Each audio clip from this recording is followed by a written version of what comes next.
Good afternoon, Your Honor. Daniel Magoo. All right.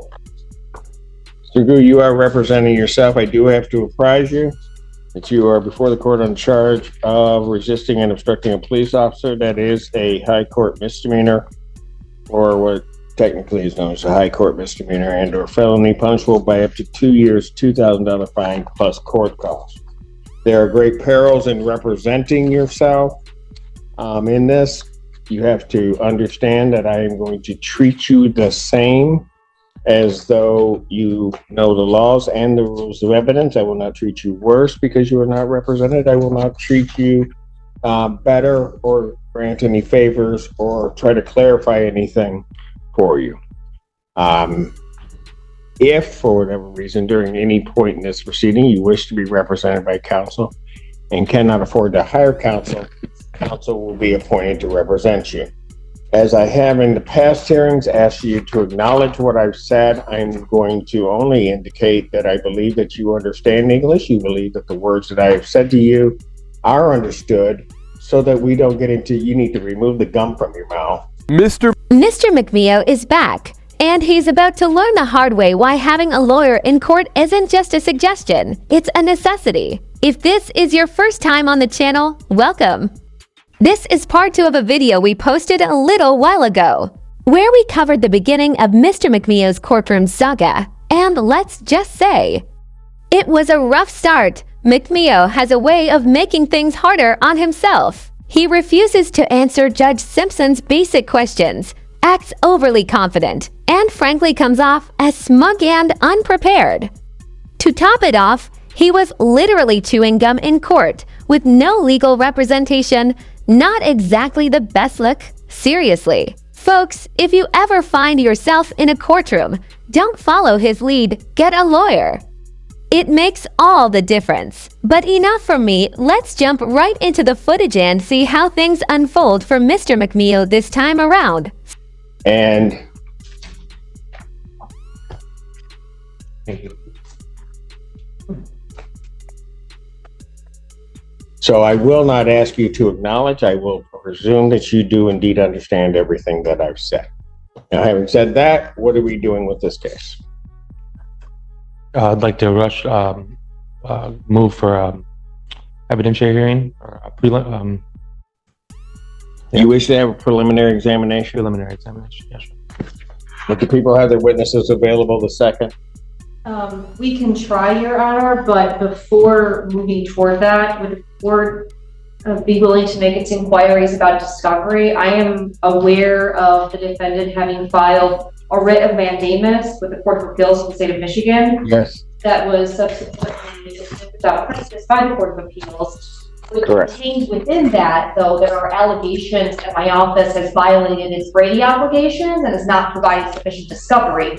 So I'm not sure if we're ready to move forward to preliminary exam. The defendant is saying that he doesn't have all of the discovery. That is the concern of the court. The record I feel compelled to make at this time, though, is that the people have provided, I do believe, complete discovery to the defendant, and I believe that some of the representations that were made in this writ of mandamus that has been dismissed appear to allege that things that have already been denied by this court should be produced. Furthermore, the defendant filed a motion with no notice of hearing attached to it. So there's an outstanding motion in this case as well, no hearing date scheduled. So I'm hoping to sort of reconcile both of those things as whether or not discovery is complete, the defendant's prepared to move forward, and if he ever has filed a notice of hearing to go along with the motion that I received in this case on 11/22. Mr. Magoo, your response? My response is that I thought this was the hearing that we were setting for the motion. So if I have to set a motion for a notice of hearing for that motion, I will do that today, Your Honor, promptly.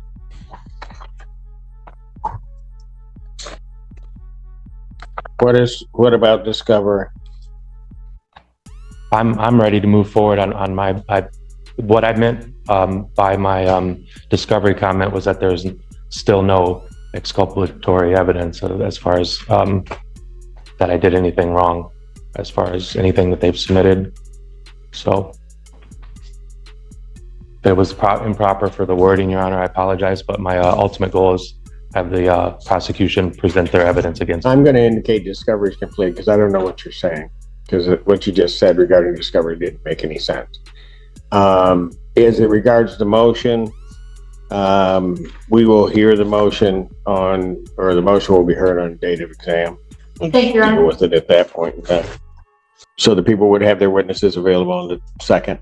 We can try for the second, Your Honor. Preliminary examination in person, January 2nd, 2025, 12.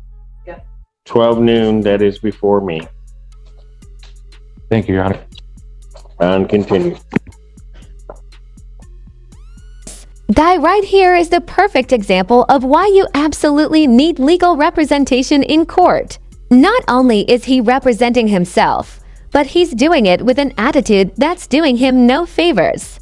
He comes across as smug and seems convinced he can outsmart the judge, which, let's be honest, rarely works and definitely isn't working. Here, if anyone can explain why this man is behaving so irrationally, I'd love to hear your thoughts in the comments. To me, he's giving off serious sovereign citizen vibes, and if you've seen the other cases I've covered on this channel, you'll know exactly what I mean.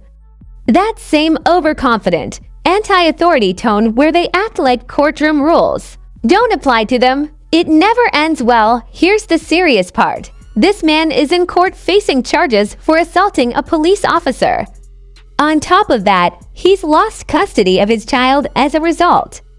That's not something that just happens over. A small misunderstanding. That's a major, life-altering situation, and it should be taken seriously. But instead, he's treating the courtroom like it's just another errand on his list, denying everything without any real defense, and pushing the judge's patience with every word. It's hard to watch, honestly. He's not just digging himself into a hole, he's burning every bridge along the way.